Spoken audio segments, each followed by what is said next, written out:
Welcome, everybody. My name is Mina Jane. I'm the director of the Ashland Public Library in Massachusetts, and I'm super excited to be here with Daugherty.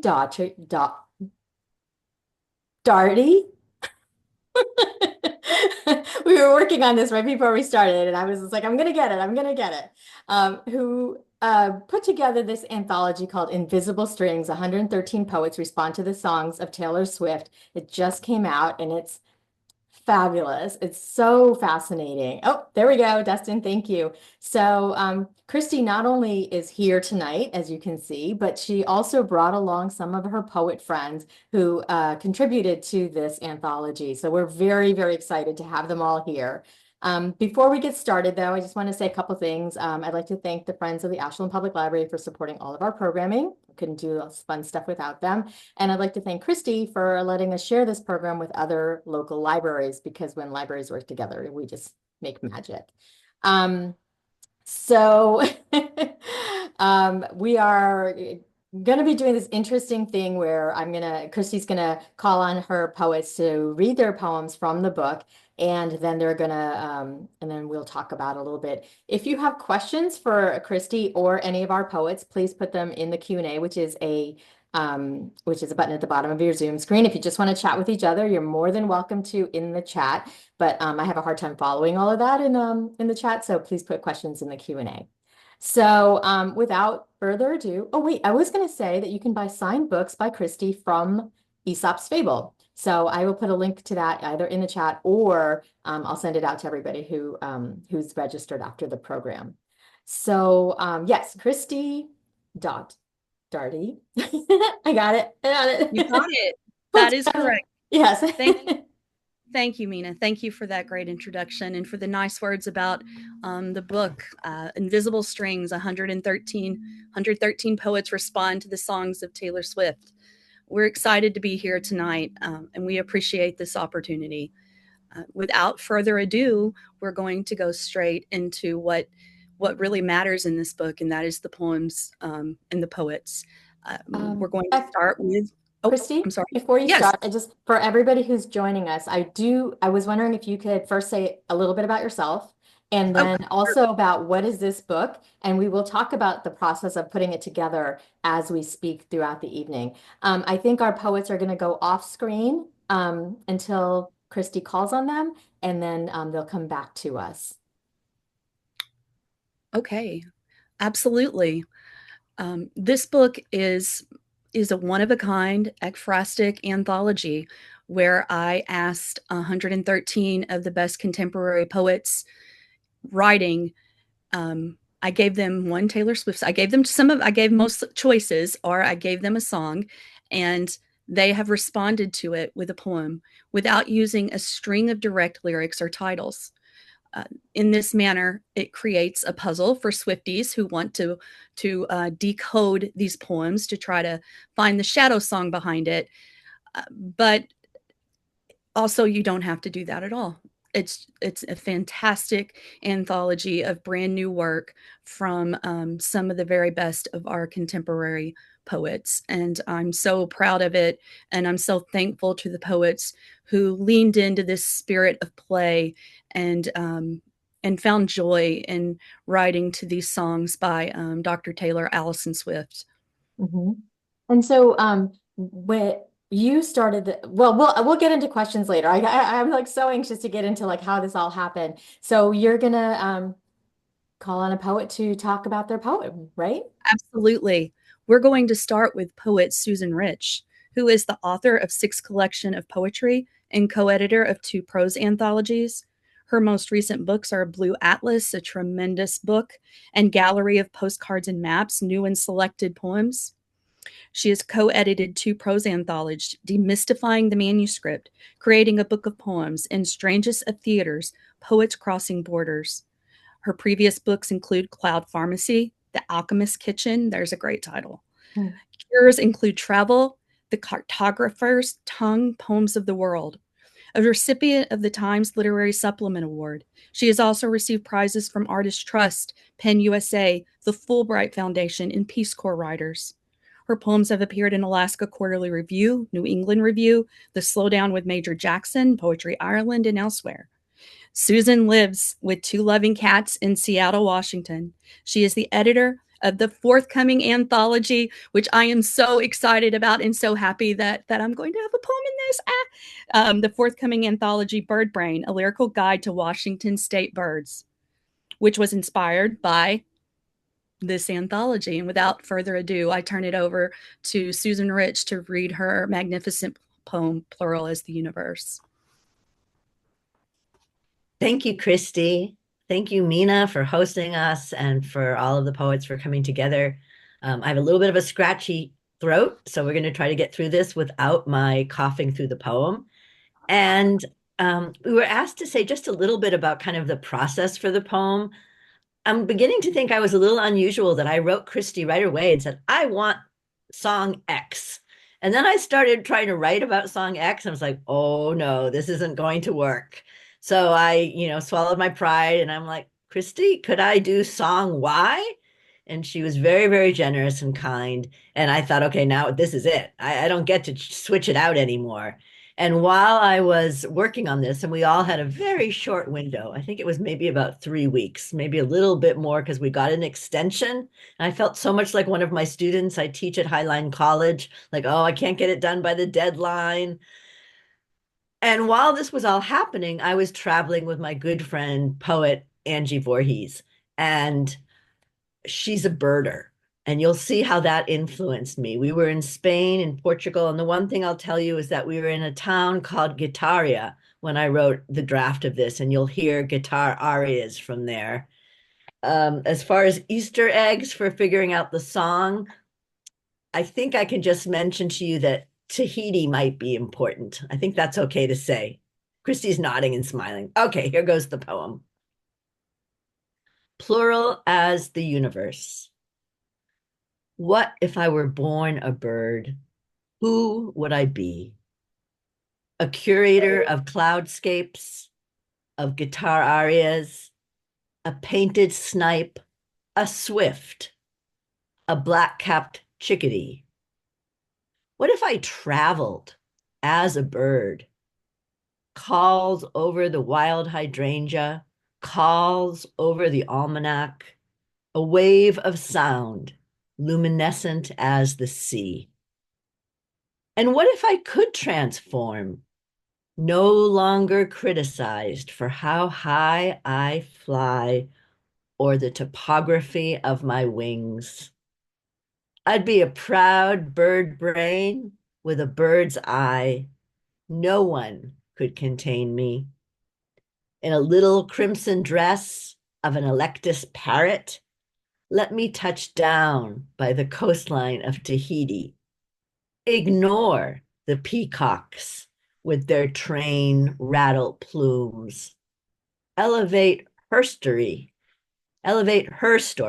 with a scream. I rise above the aviary, the alpha, the heart-battered me. Move 13 ways into plural new universes.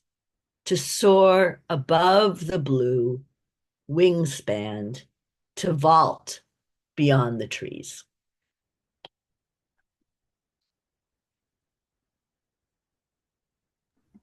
Thank you, Susan. Thank you for leading us. Such a great poem.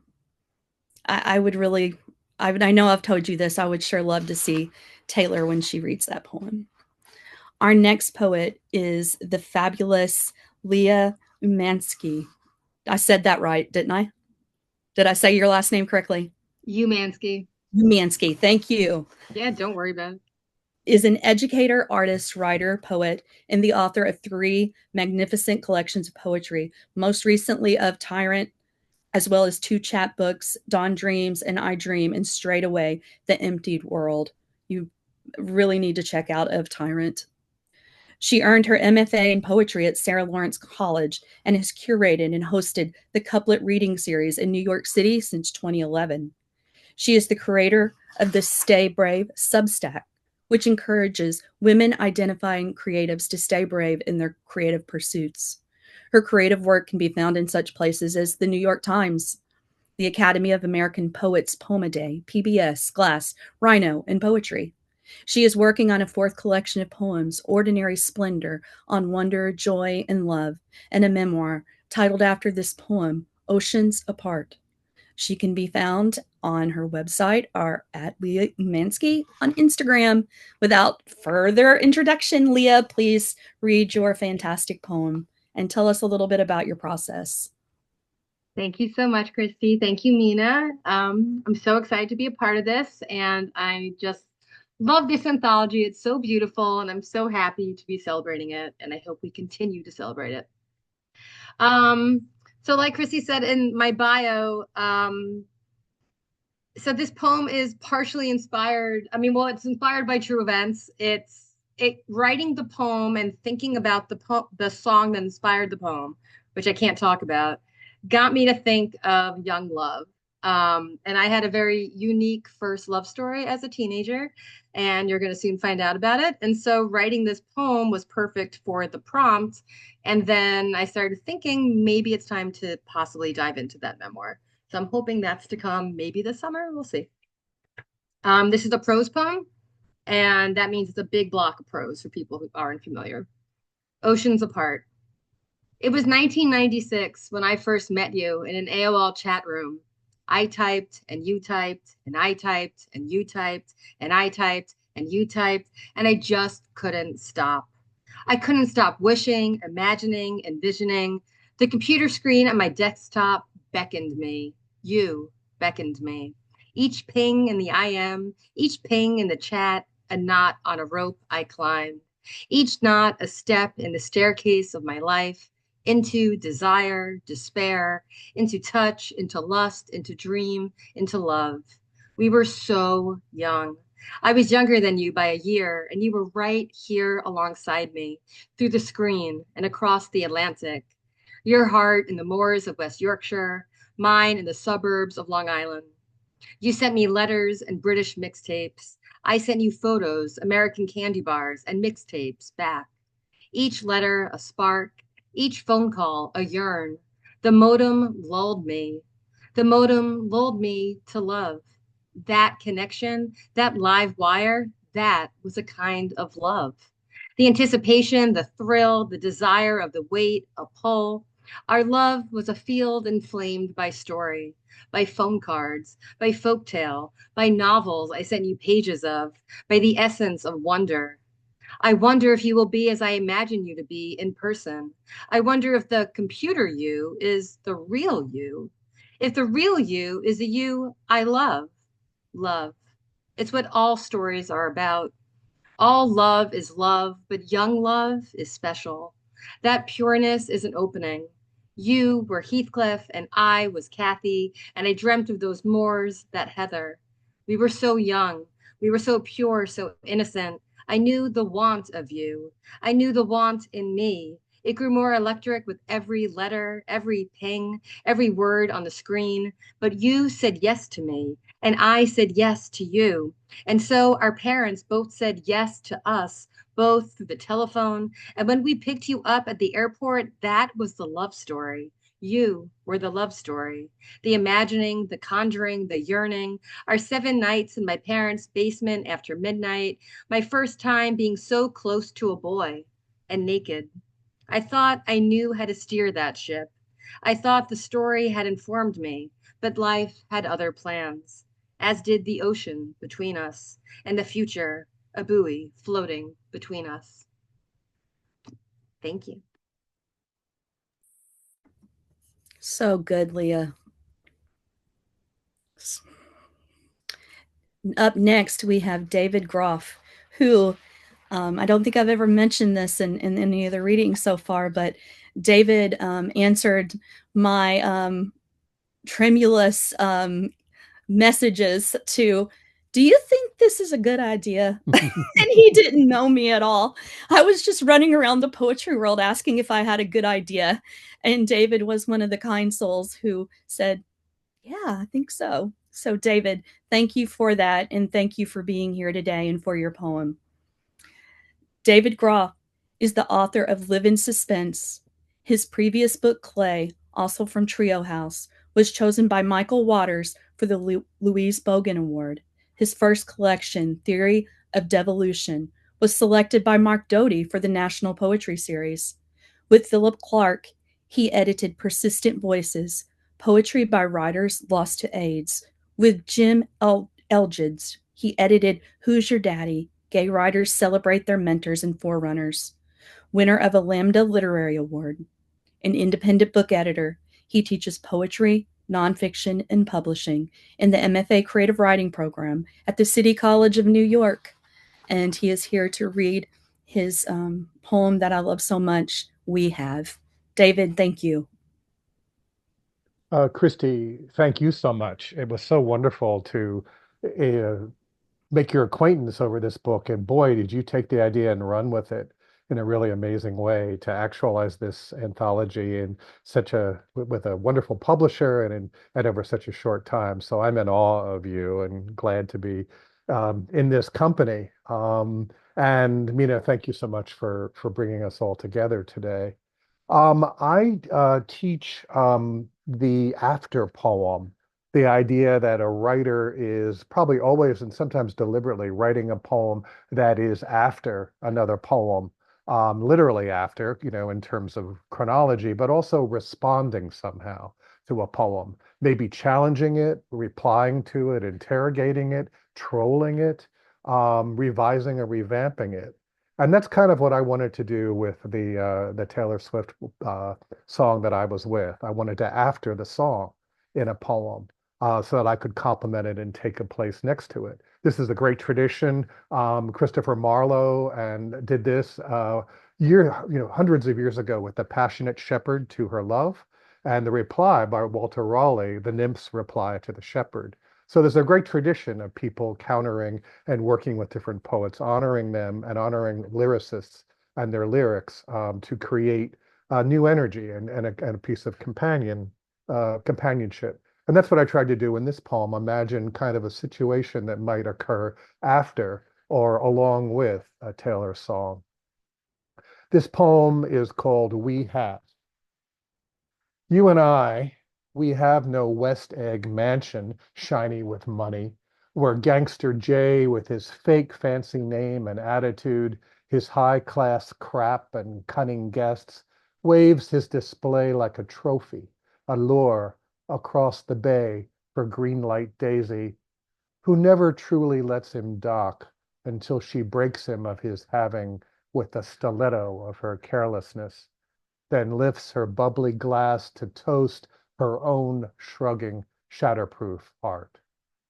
We have no swimming pool, no view, no body of water to yearn across, no square feet for even a tiny party, no flutes in the Formica cabinet, no dish unchipped, no spoon unbent, no graying chair that will not give too much, nothing on the walls but dust, having nothing really present but our bed, sprung, worn down, and weighted with what is one-on-one and mostly true. The two of us, shabby and sleepy, as we swim to the dock we built and share, with all its splinters and ragged seams, lying in our own green light. Thank you. Oh, David, that last line. So good. Thank you. So good. Up next, we have my friend Stephanie Burt, who's where is Stephanie? I'm just bringing Stephanie back. Okay. Yeah. Okay. Let's see if that works. Perfect. I'm here. I'm live. I'm not a cat. Okay. Does anybody else remember that? That was fantastic. Okay. Stephanie Burt, my friend, whose bio is short, so I'm going to brag on her. Stephanie Burt is the Donald and Catherine Locher Professor of English at Harvard. Her books of poems and literary criticism include We Are Mermaids, fantastic book, and the forthcoming Super Gay Poems, a collection of 50 poems, not by Stephanie, with essays on each one by Stephanie.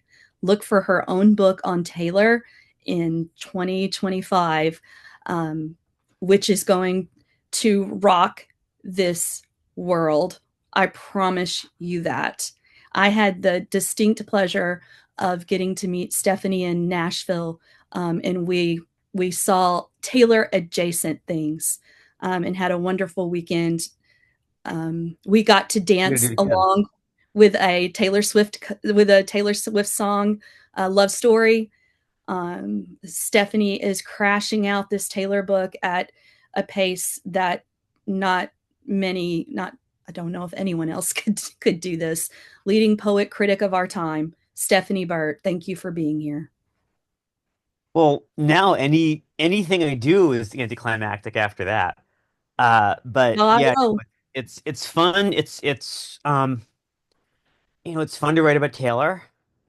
And I just turned in chapter 12 of 13, because of course there are 13 chapters. And I'm waiting to hear anecdotes from Vancouver from Kristie so that chapter 13, which is about the Eras tour, can, feel what to say, complete and satisfying. And like it's not mine anymore. Anyway, the poem in here, when Kristie asked me for a Taylor poem, I sent a couple, and she chose the one she liked the most. This one comes out of the class that I taught, in which one of my teaching assistants, MJ Cuniff, asked the students to study a couple of villanelles. And then we asked the students to come up with potential repeated lines for villanelles. And I promised them that I would try writing something that was a villanelle or villanelle-like using my two favorites, which I might adapt. And I did a good deal of adapting, but the repeated lines in here began in different and less pentametry forms as suggestions from my students Annabelle Facey and Matt Tibbetts. So thanks to them, and thanks to MJ, and thanks to all of you for showing up. I hope this is what you came for. So this is a villanelle with extra parts added and a key change towards the end, like the one you get in A Love Story and, a couple of others. The much maligned Swiftie considers her options. I think I'm in my reputation era. I crave support from friends. Commitments scare me. I try to keep the tears off my mascara. I used to share sad tales with any hearer, anyone able to hold my hand and bear me, but now I'm in my reputation era.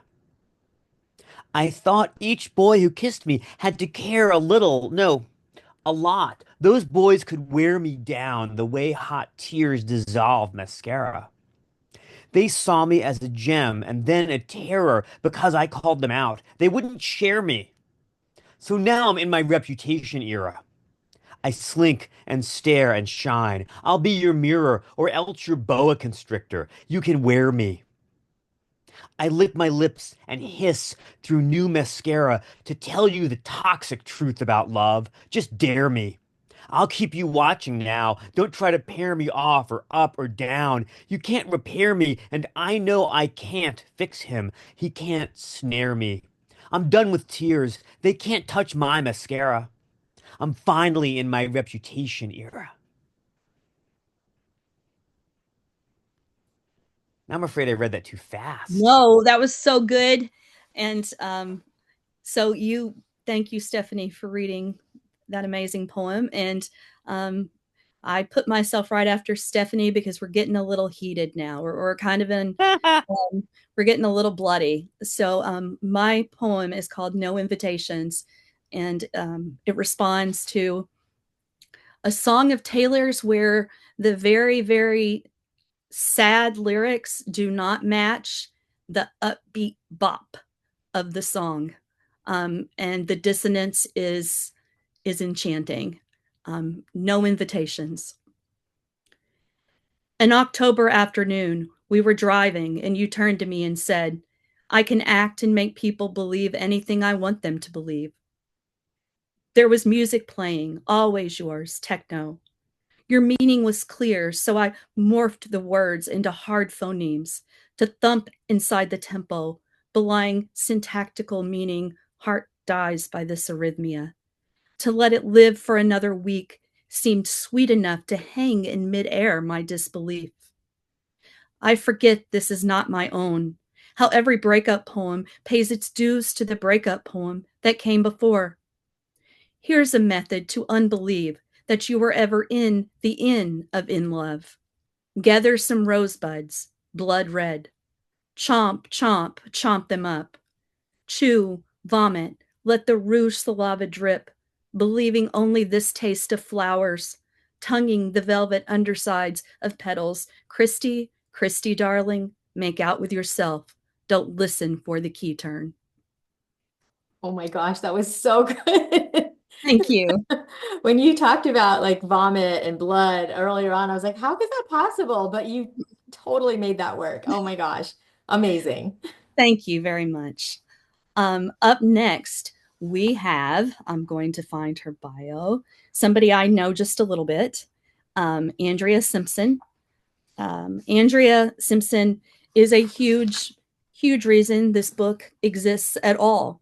She is my best friend of 26 years. We met in undergrad school, and then we went to grad school together, and then we managed to not kill each other for a lot of years. Yes, for real. And we made it through this book together, and I couldn't have done it without her. She lives in Evansville right here with me. We just got back from seeing 2 shows on Vancouver of the Eras Tour. She is a graduate of Vermont College of Fine Arts, where she earned her MFA in poetry.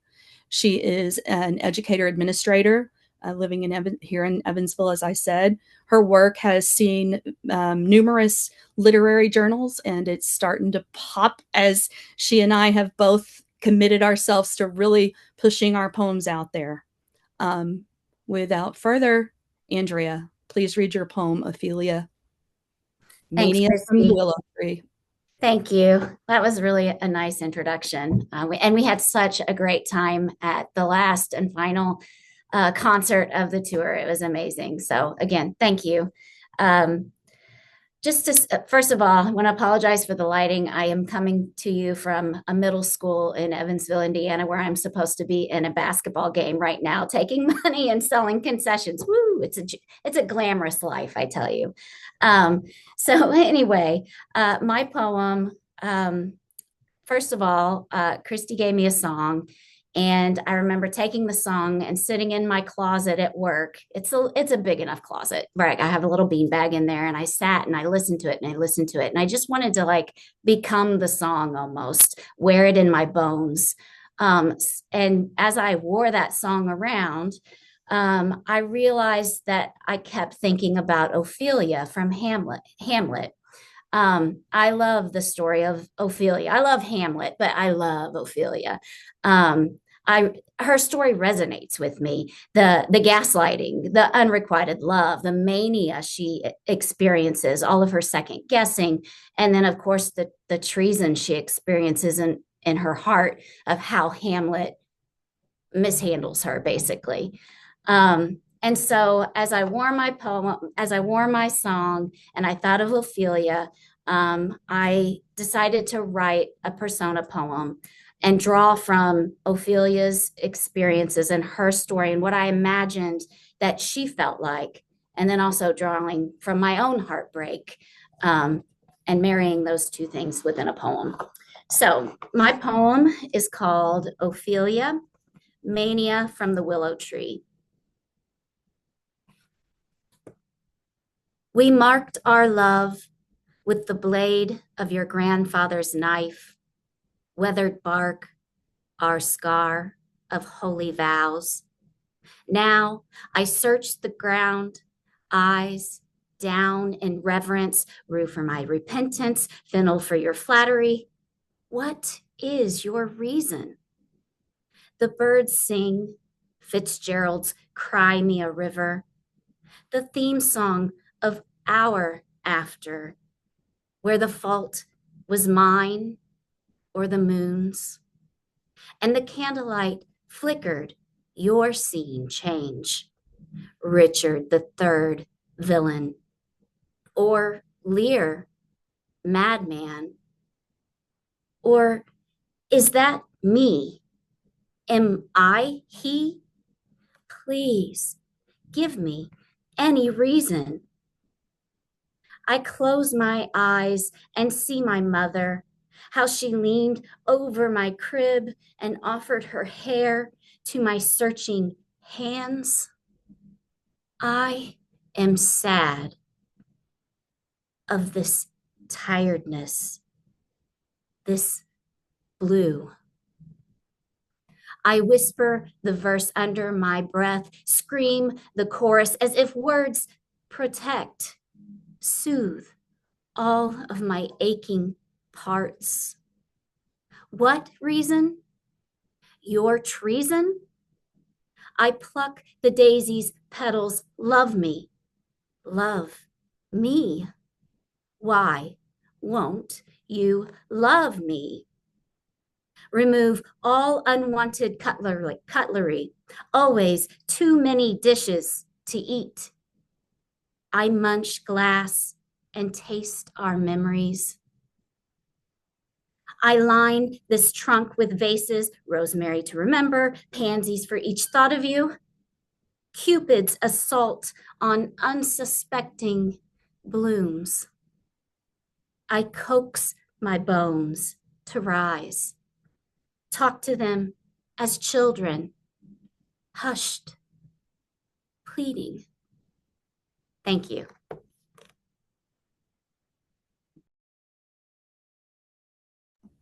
Thank you, Andrea. I love to hear you. As many times as I've read it, I don't ever get tired of hearing you read it. Thank you very much. Up next, we have the absolute pleasure of a poet, an amazing poet, Dustin Brookshire, who is the recipient of the 2024 John Tribble Editors Fellowship, awarded by Poetry at the Sea, and the author of the chapbooks Never Picked First for Playtime, Love Most of You Too, and To the One Who Raped Me. He's the co-editor of Let Me Say This, a Dolly Parton poetry anthology, which is a Nautilus Silver Medal recipient and was named to the 2024 Books All Georgians Should Read list by the Georgia Center for the Book. Dustin is the editor of the chapbook anthology When I Was Straight, a tribute to Maureen Seaton. His poetry has been read on NPR and other radio stations, featured in Georgia Poetry in the Parks, and earned Pushcart and Best of the Net nominations. Dustin is the founder of the Wild and Precious Life series Limp Wrist and the Why I Write series. Without further introduction, Dustin, if you'll please share your amazing poem with us. I'm looking forward to hearing you read it. Thank you so much, Kristie. And thank you, Mina and the Ashland Public Library for hosting this event. I just want to say the space of a library is such a sacred and important space. And I think we're going to see that even more over these next 4 years. So I encourage everybody to support libraries in the way that you can. And getting a library card will do that. Numbers matter. So about my poem, I listened to this song. I'm horrible about writing on assignment. I was so excited that Kristie asked me. And then I said, oh, damn, can I do this? Because I'm horrible at assignment. And I think I listened. My partner, who was like, could you please stop playing that while we're eating? Do we have to listen in the car? Because it was the only thing I would play on repeat for weeks. And then a spark went off and I wrote a prose poem. Poem in which I realize that one day I won't miss you. I cry realizing I pulled a strawberry crystal ice out of the refrigerator instead of a blue raspberry. I cry when I momentarily forget the password to log into my laptop. I cry after misspelling initiate. I cry when I went to the pantry to find that I was out of Cool Ranch Doritos, even though the grocery list hanging on the pantry door read, buy Doritos. I throw my hands in the air, say, okay, universe. I'm taking to the couch with my electric blanket. I place my feet on the coffee table. OP, your picture still in the frame on the second shelf of the entertainment center. I tuck the photo of you sitting on a rock by Sweetwater Creek in the bottom drawer of my dresser with the clothes you forgot. Yes, I cry again. I look at my phone. I will not call you. You will not reach me. Your number blocked for months. Goodbye. Goodbye. I mean it this time.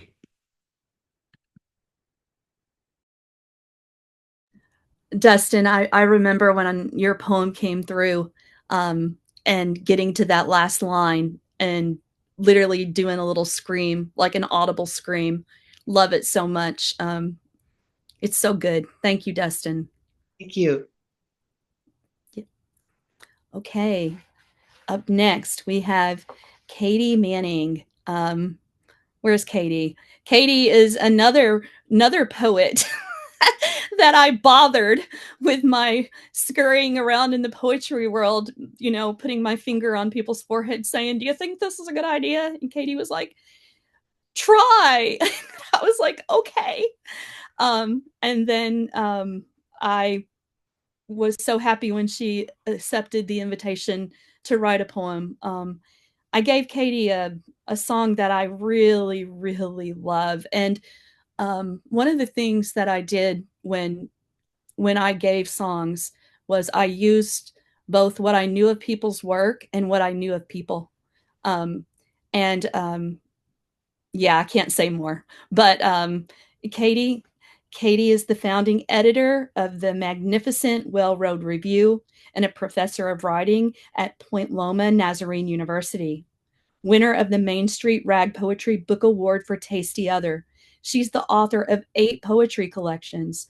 Most recently, okay, help me with that pronunciation. Here Everett. I got it, didn't I? I got it. Um, and the chapbook How to Play, Poems Inspired by Games.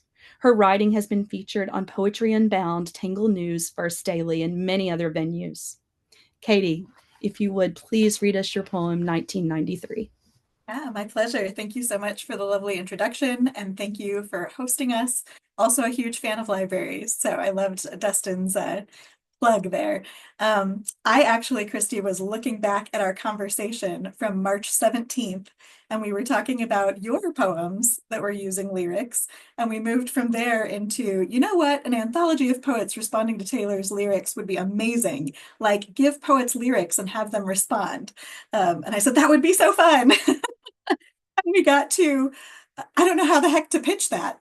And then fast forward to April 4th, and I basically have this message that's like, this is happening. Do you want to write a poem?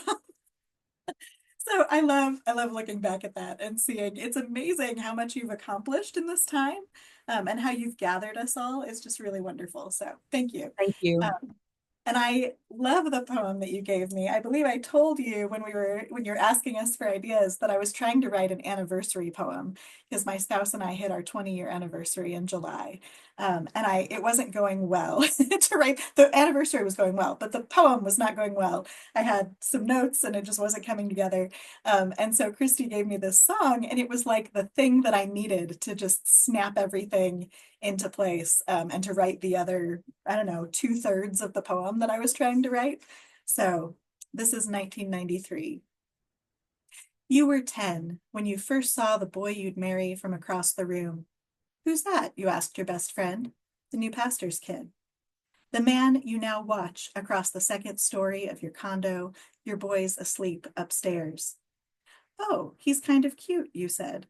No, I already met him, she said. He's really annoying. But you never found his energy and intelligence annoying.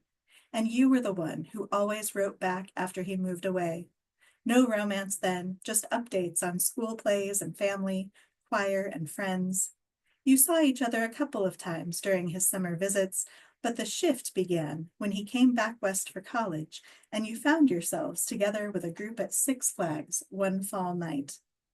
You were the only ones who wanted to ride the old wooden roller coaster, so you set off together. After that, the letters turned into calls and frequent late-night chats, all the outdated technology you'd joke about later, your love coaster, your love AOL Instant Messenger. You don't like him, do you? Your best friend asked. No, you said. Then, wait, realization dawning. Now he's arms deep in suds, which is objectively hot. But even if he wasn't washing dishes, and even if you hadn't been married for 20 years, big smile, all energy, his face would still be the one you'd see first in a crowd. His face will always call you home. Thank you. Thank you, Katie. Great reading. And to bring us home is a person who I am very tied to with an invisible string. Janine, where is Janine? Is she coming? I have to see Janine. Here I am. Janine, and I always butcher your last name, and you're one of my close friends. Janine, will you say your last name for me? So easy. Olette. Olette. I always want to put this French thing on it. Olette. Janine Olette, who I was a graduate assistant at Vermont College of Fine Arts. Was it 2016? And I met Janine in Dewey Lounge. And I'm not even kidding. This is not exaggeration. I knew when I met her that I had met a real writer. It was absolutely surreal. Her first, okay, I'll just read your bio, Janine. The Part That Burns, Janine's first book, was a 2021 Kirkus Best Indie Book and a finalist for the Next Generation Indie Book Award in Women's Literature. That is one of the best books I've read in the past decade, The Part That Burns. She is also the author of the picture book Mama Moon.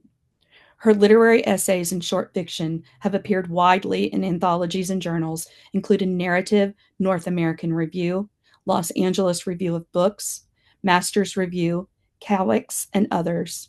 She holds an MFA in fiction from Vermont College of Fine Arts and is a Malay Colony for the Arts Fellow and past juror. Her best-selling Substack, Writing in the Dark, is a passionate creative community for people who do language, where writing is a part of a deeper, vaster conversation about how attention, curiosity, playfulness, and surprise provide a portal to the profound on the path to becoming. Because talking about how to write better without that larger context is kind of boring. Janine teaches writing at the Minnesota Prison Writing Workshop in the University of Minnesota, where she also facilitates narrative health writing workshops for healthcare professionals and the public. And very exciting to me, and I probably bug her about it too much, she is working on a novel. Janine, please take us home with your amazing poem, Firstborn. Thank you, Kristie, so much. And thank you, Mina and the Ashland Public Library. It's an absolute thrill to be here with these poets tonight. And so thanks to everyone who's here and everyone who's come to listen. I've just had the best time being a part of this project. Kristie is, I said this last week too, Kristie is a dream maker. It just to watch someone be able to have an idea and chase it with so much passion and so much generosity and so much joy it's actually it's more than inspiring. It's really permission giving. Yeah. So anyway, thanks, Kristie. And yeah, I want to say a couple things about my poem. I wanted to say that I didn't really know anything about Taylor Swift. So Kristie definitely gave me my song. And as you said, you thought about people's work and the people. You narrowed it down to probably the handful of songs that would make sense for me to write to. And I love the song that you gave to me. And like some other people have said, it gave me an opportunity to take a side door into a topic that I actually had never been able to write about. Yeah, because I could come at it indirectly. And so it was a real gift to be able to do that. And I did use words from my song. I put in a lot of Easter eggs, actually. And I also tried to write to the spirit of the song, to the mood of the song, to create the atmosphere of the song. So, Firstborn. Light travels at the speed of light, no matter what. But the rains came hard that summer. The crab apples dropped early, and you were 4 days late. How happy I was, just 22, and already holding everything I ever needed. I gave you all I had, my chin, my voice, and my middle name, Marie, which means beloved. You named me Mama, a far back awe of salt water and round-bellied want whenever I twisted too soon from your baby sheets. You named the world, too, kitty, book, bye-bye, and every other thing, like the arnica we dabbed on school day bruises, dotting your shins with little plums, and that birthday girl's crooked meanness, or mine. Your new selves, too, unfolding, till suddenly I was just Mom, a short O rested shut. Only then did I remember how all of you was always yours, your chin, your voice, and your middle name, Marie, which also means sea. All seas have two shores, one close, one far. But aren't seas also circles, like the moon? Look how easily she slips through this familiar darkness. We both hope under, and those old stars too. 13 billion years of light, steadfast and ours.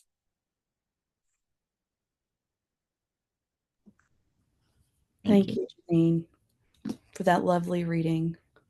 Wow. That was amazing. I think I might cry, but I'll do it later. Um, now everybody's had a chance to read, and we've heard I can't even say, like, wonderful, wonderful poems, and things that make me think, what song was that related to? We can't say it, but I hope you all are thinking of the same things. So we have about 10 minutes to ask questions of Kristie and our poets. So if our poets would like to come back and answer any questions that come up, feel free. So I'm gonna start with asking you, Kristie, if you could just explain, like, what was the spark for you to come up with this? Were you listening to a Taylor Swift album? Were you, like, online trying to buy tickets to the Eras Tour? What was going on for you? Well, my normal state is listening to a Taylor Swift song. It's bad. It's bad. That's all I listen. Okay, we're not going to talk. So, but no, that's actually not what I was doing. I was watching the Grammys in February, and Taylor won her first award of the night. And she kind of ducked her head a little because she was anticipating the sighs that would come from all the other artists who can't match her momentum. And she said, in my new album, The Tortured Poets Department, and something in my brain, just, the word the poets, it's been right there with Taylor the whole time. It's been, the word has been right there. And she finally said it, and in an album title. And my brain said, how can poets and poetry enter into this conversation? How can we talk back to Taylor's lyrics? And I thought, let's write poems to the lyrics. At first I thought maybe I could write poems to the lyrics. And then I realized that's not what I wanted at all. I wanted poets many poets writing to these lyrics, because what Taylor does and what she does best is bring people together with language. And in no way did this need to be a one person, 10-person show. Even this needed to be a diverse gathering of diverse voices, of poets who have won the Pulitzer, to emerging poets, to insta poets, to New York Times best-selling poets, to a couple of prose writers who swore up and down to me that they weren't poets. It needed that. And that's where that was the spark, was just seeing Taylor up on the stage and finally hearing that word poets come out of her mouth. And so. So funny. I remember that moment as well. It didn't spark anything like that to me, but I think that that is fabulous, because music is poetry. Like, we don't think of it that we don't always think of that way, but we certainly, it is. I hear that. So you had mentioned the diversity of the poets, from well-known to emerging to Insta. Did you just put out a call and hope? And no, okay. How did that Not at all. No, not at all. There are bookshelves behind me, and then there's more here and more over here and more in there. And I went for my heroes. Oh. I went for the people that I have been reading for a long time, and I went for people that I have learned about recently. So there was no call. I solicited. Everyone was I chose everyone. There isn't anyone who came on board. So that was the honor and pleasure of my life, to ask. This is the thing that gets me teary. This is the thing that gets me teary, from a child growing up in Kentucky who took the light out of my glowworm and tied it with a shoelace to keep it on so I could keep reading and not get in trouble, and wrote poems on pieces of paper in the middle of the night. And in high school, I wanted sonnets from the Portuguese as a Christmas present. Taylor often writes about, not necessarily always really feeling like she fits in. And, I went for these people. And then, from people that recently I've been going, whoa, look what they're doing. Look what they're doing. It's so good. Mm-hmm. And did everybody know who was going to be in the anthology, or did nobody know who's going to be in the anthology except for you? No. As a matter of fact, I realized way late that I should let everyone know who their peers were. It was very everyone here remembers, I'm sure, it was way late in the game. Janine, Stephanie, I think that I was asking you guys, do you think it's okay, if I tell everyone who's in? Because I tried to be, when your heroes are doing something for you and participating in something, you're going to show them the utmost respect. And I did not want to do one thing to not show my appreciation and respect. So I made sure to keep emails private and that sort of thing. So it was way late in the game when I said, and here's everyone in the book. So I have a question for the poets. If you had known who was going to be in this book, do you think you would have would you have been intimidated? Do you think it would have made a difference at all? If you'd known early on? Anybody can respond. I'm just curious. Well, jump in. Go ahead, Stephanie. This is some amazing company, but I think I would have finished the same poem. This thing was about half written before Kristie asked me if she could include it. It is quite the stage to be on, though. Mm-hmm. Oh, Go, I'm go. sorry, Janine. Just as one of the prose writers in the bunch, I was very intimidated, and yeah, Kristie knows that. But yeah, but like I was not going to say no. It just put a fire under me to be like, okay, I have to try my very best. Yeah, Mm-hmm. You did. You did. thanks. I'm gonna have to go now. This is amazing. Thank you. Thank you, Stephanie. Thank you so much. Thank you, Stephanie. Talk to you soon. Bye, Stephanie. Thank you, Stephanie. Yeah. And Dustin? I think I would have stressed myself out because there were so many writers in the book that I first read when I started writing, and that would have like applied a lot of pressure. I think I still would have had the same poem, but I think maybe it'd be a good thing. I would have lost a few pounds writing it because I just would have meals and writing. That's so funny. Um, yeah, I've done things like this where I've had like we have these online auctions where we have like really well-known authors and then we have some emerging authors. And when I finally tell everybody who's on it, it is like quite a squee from people of like, oh my gosh, I'm involved in this thing. Um, so yeah, I think that's really amazing to share the stage, like you said, with such a wide range and to put a spotlight on authors and poets and poetry that you don't usually get. Now, why?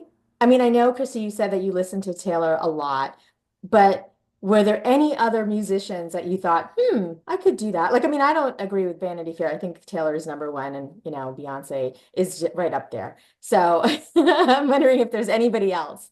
No. And it's not because other musicians aren't good at all. It's not that at all. It's because Taylor is first and foremost. Taylor would not be famous, even close, not even in the realm of being famous, if she did not write every one of her songs. She's not a dancer, and her vocals have grown tremendously over the years. She's worked so hard, but she's a writer. And also her songs have resonated with hundreds of millions of fans. Her lyrics have resonated with that many.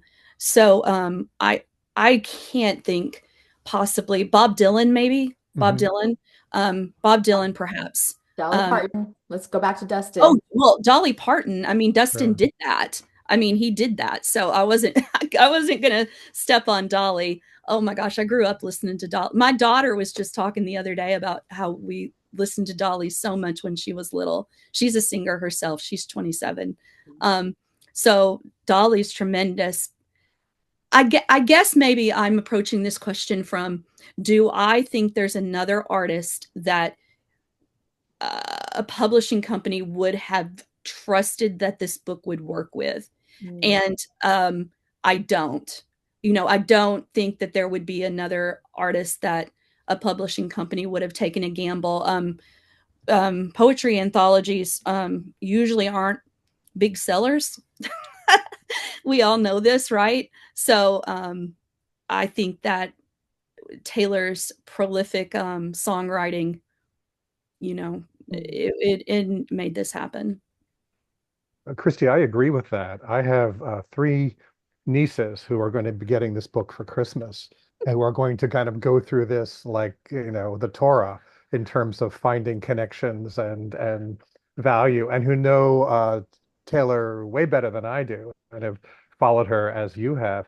And I have a poetry student who writes really amazing kind of persona poems, who bought this anthology the minute I mentioned it and has read through the whole thing and given me incredible exegesis on my poem and what it's really about and everything else, not even knowing which song it is. So it really connects. I'm really interested in poetry when we poets can reach out beyond just the kind of enclosed community. Poetry is so often read by other poets only. And this anthology, with really classy and often challenging and rich, complex poems, is something that I think is ready for everybody. And that's built in, and that's thanks to Taylor. So I'm really happy about that, and glad for poetry as well as for honoring her lyrics. Yeah. Well, like Taylor brought so many people to the NHL, also you all brought poetry to the masses. Mhm. Yeah, David, that's really well said. And, I think that the the gamification of this is a big part too, where Swifties can read it to do what Taylor has trained them to do. And that is, she calls them Easter eggs, we call them illusions. And, she's trained them to look for that. And I feel like that is another reason why this anthology, grew, had legs, because of what Taylor started doing early in her career, was putting all these, I mean, she puts them everywhere, not just in her lyrics, but in her clothes and the numbers that she's a numerologist. She is so into numbers. Um, And we have Easter eggs on our cover, don't we? yes, Yes, there are there's an some Easter for egg. Taylor people, Yes, and that yes, you have revealed to us, but we will there are not reveal. also I had the poems, and the table of contents has numbers. Each poem is 1, 2, 3, and I had to fight for that.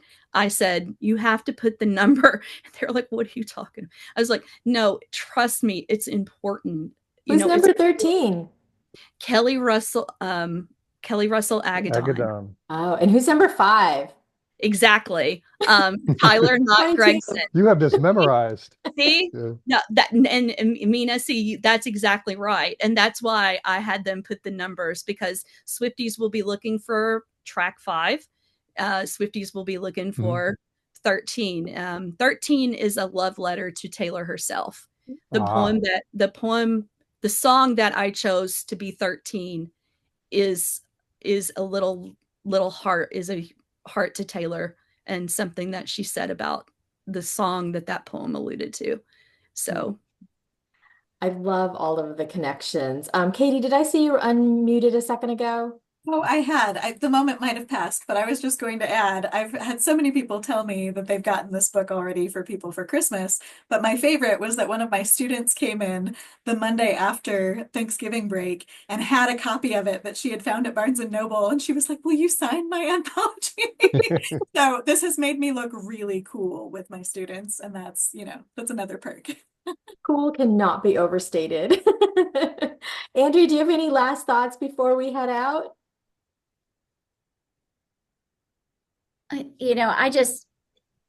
I got a lot of behind the scenes look at this because I worked so closely with Kristie. Every poem that came in, we giggled. It was so exciting. Every poem that came in, we celebrated. And, I think the thing that this whole project has brought is just joy. It has been joyous for the poets. We continually hear that through the emails that we get back, that it's been a joy to do this. And in a time where things are kind of dark, it's pretty dark right now. It's heavy. Things are heavy. This was a nice lift. And poetry is typically dark and mysterious and complicated itself, but this was just like a song of joy to be able to work on this and put it together and read all these amazing people's art. Mm-hmm. And Susan, I don't know if we heard from you in this sort of wrap up. Thank you. That's really kind. I'll just say what I said, I think, on the first reading we had, which was all of us said yes. We said yes to a kind of, sorry, Kristie, a little bit of a crazy idea. And Kristie got me, I think, the night that my book came out, and she just, she chatted, sent me a message, and I was like, okay, I guess the answer is yes. But that's given me a sense of what happens when you say yes to things, even if you're not quite sure what you're getting into. And from that experience, as Kristie said at the beginning of our presentation, I am working on a book matching poets with birds, and it never would have happened if it wasn't for this book that Kristie did with Taylor Swift songs, because I saw her kind of collect the things that she loved most and bring them together in this really interesting way. So I'm thankful in about a dozen different ways. Thank you, Kristie. Susan, thank you. your friendship through meeting you has been one of the great gifts. It's just keeps, yeah, it's been, I needed this, guys. I needed this. I needed the book way more. I needed a win. I needed it. And thank you for being here. Yeah, it must have been so exciting as the yeses started coming in. Oh, I just kept screaming. At one point, I got a yes, and I called Andrea screaming, and she said, "Is that happy, or do I need to call an ambulance?" I was like, "I'm happy," and my chihuahuas just kept having collective heart attacks. You know, I'd be like sitting there, and everything would be quiet, and I'd get an email, and I'd scream. So, yeah, That's awesome. it was Well, awesome. yeah. It was magic. It was magical. And that's actually where we started today or tonight with a talk about libraries being magic. So I think that's a great note to end on. Thank you so much, Kristie, for sharing this book and this anthology with us, but also for bringing your friends along for us to share and hear from them directly, because your readings were so moving and so wonderful. Hearing an author speak in their own, read their own words is also magical. So thank you all for being here tonight. Thank you, Kristie, for making it happen. Thank you, Mina, and to the Ashland Public Library. Thank you for making this night happen for us, for supporting the book. Thank you, Dustin, Susan, Katie, Andrea, David, Janine, and Leah and Stephanie, who went on ahead of us. This was fun, and we appreciate it. Thank you so much, Mina. Absolutely. And for everybody who's here, I will send you a recap email very soon. Oh, perfect. Let's go with that. Good night, everybody.